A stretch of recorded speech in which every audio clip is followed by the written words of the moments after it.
ये चैनल केवल मनोरंजन के लिए है। हम किसी भी तरह की अंधश्रद्धा को बढ़ावा नहीं देते। मध्य रात्रि का दूसरा पहर, लगभग 24 साल का नौजवान तांत्रिक शिवाजी भावे वीरान पड़े प्रभाकर निवास को घूर रहा था। सर्दियां गुजर गई थी। इस वीरान पड़ी कोठी में कोई भी दाखिल नहीं हुआ था। अजीब सी मनहूसियत भरा सन्नाटा पसरा था वहां। शिवाजी भावे कुछ देर उस कोठी को घूरता रहा। फिर उसने अपने हाथ की मुट्ठियां भींचते हुए खुद से कहा, मैं आज उस मनहूस कमला की प्रेत आत्मा को मुक्त करके ही रहूंगा, प्रण करता हूं।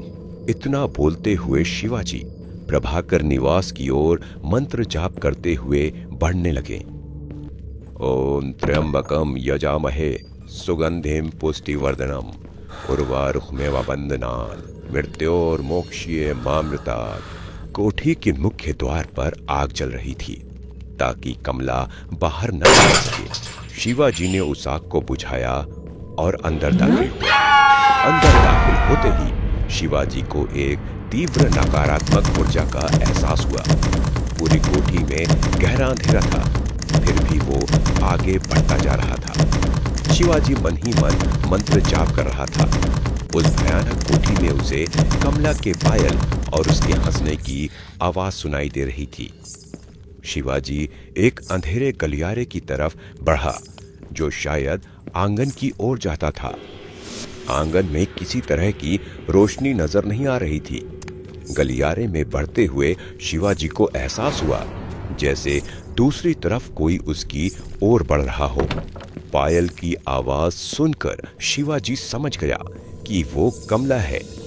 जब तक वो पीछे जाकर कहीं छिपने की जगह खोजता, तब तक कमला गलियारे के सामने आ चुकी थी। वो कितनी खौफनाक नजर आ रही थी। बेढंगे तरीके से पहनी हुई साड़ी, मांग में फैला हुआ सिंदूर, उजड़े बाल और भयानक चेहरा। फिर उसने हंसते हुए कहा,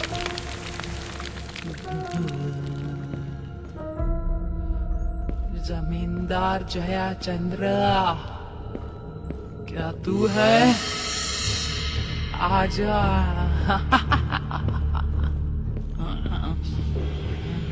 वर्षों बीत गए मनुष्य का मांस खाए हुए।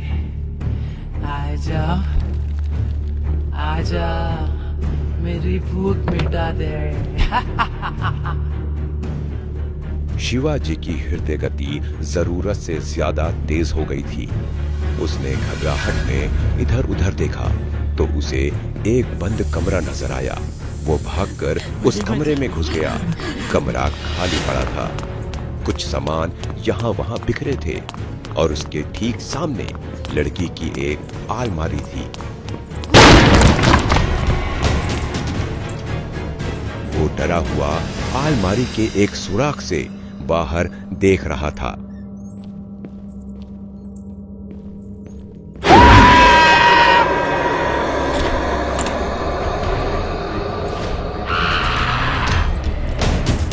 कमला पर मंत्र पढ़ते हुए बबूल फेंकना शुरू किया। कमला उस